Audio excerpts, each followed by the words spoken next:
যে কোনো পোশাক এক বা দুইবারের বেশি পরেন না চিত্রনায়িকা বর্ষা। এক সেলিব্রিটি টক শোতে উপস্থাপিকার প্রশ্নের জবাবে এ কথা জানিয়েছিলেন নায়িকা নিজেই। বলেন, আমার ডিজাইনের শাড়ি, লেহেঙ্গা, সালোয়ার কামিজের অভাব নেই। দেখা যায় একবার কি হার্ডলি দুইবার পরি, তাও সেটা কয়েক বছর পরে রিপিট করি। দুইবারের বেশি তো প্রশ্নই আসে না।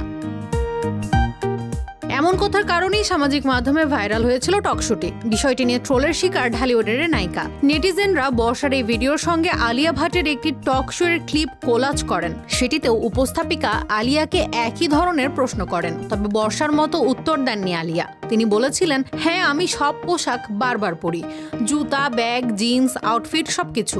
আমার তো 365 দিনের কাপড় নেই।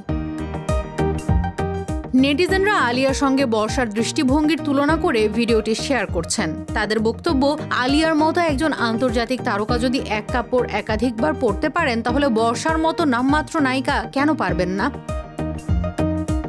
ঢাকাই সিনেমার আলোচিত নাম চিত্রনায়িকা বর্ষা। সিনেমা, স্বামী ও ব্যক্তিগত ক্যারিয়ার নিয়ে বরাবরই আলোচনায় থাকেন তিনি। এই নায়িকা বিতর্কিত মন্তব্য করে হরহামেশাই নেটিজেনদের তোপের মুখে পড়েন।